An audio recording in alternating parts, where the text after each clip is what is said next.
Hi there, Sanmunani Mulweni. Welcome to Faith's channel. If you're new here, please subscribe before the end of the video. If returning, thank you for love and support. I appreciate you.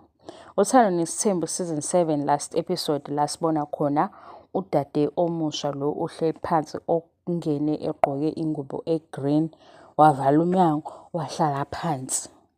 Ngihambile ke ngaya ku season 7 episode 16 ngayozuma lesa sithombe uyena.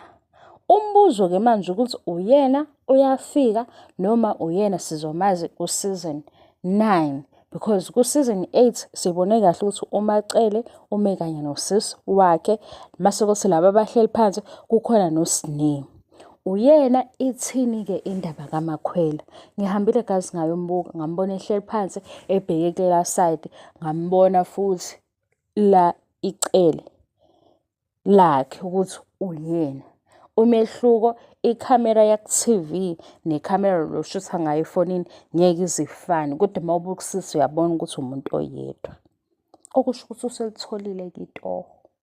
Ngoba phela ku season 7 noku season 6 besihamba nobani noMaMtolo. Njengamanje u season 7 wangena noMakhwela lona esesimbonayo evela kuyithombe ezintsha.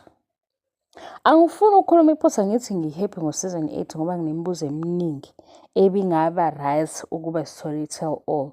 Kodwa manje ngoba nakho sekufika u season 8 onama episode awu-24 kusengathi bayangena bayagxila ku TV nezindaba eziwu-half sizothini ke ngoba idrama siyayithanda silana nje ingenxa yedrama. Laba ke bathi ke uyena usisi lo ovele ku season 7 yes uyena. Mawumbukisisa la ehleli khona phansi ebheke kulela side ebuka ubona le side elivilayo usubheka izithombe umuntu oyedwa. Bengizoconfirma leyo ndaba. Ngizolobu nginikeza amanqampunqampu ngoba okwamanje angizukwazi ukwenza ama-video amade. Okukhulu ngiyabonga support. Thank you so much for love and support. Ngiyabonga angiqedi. Bye.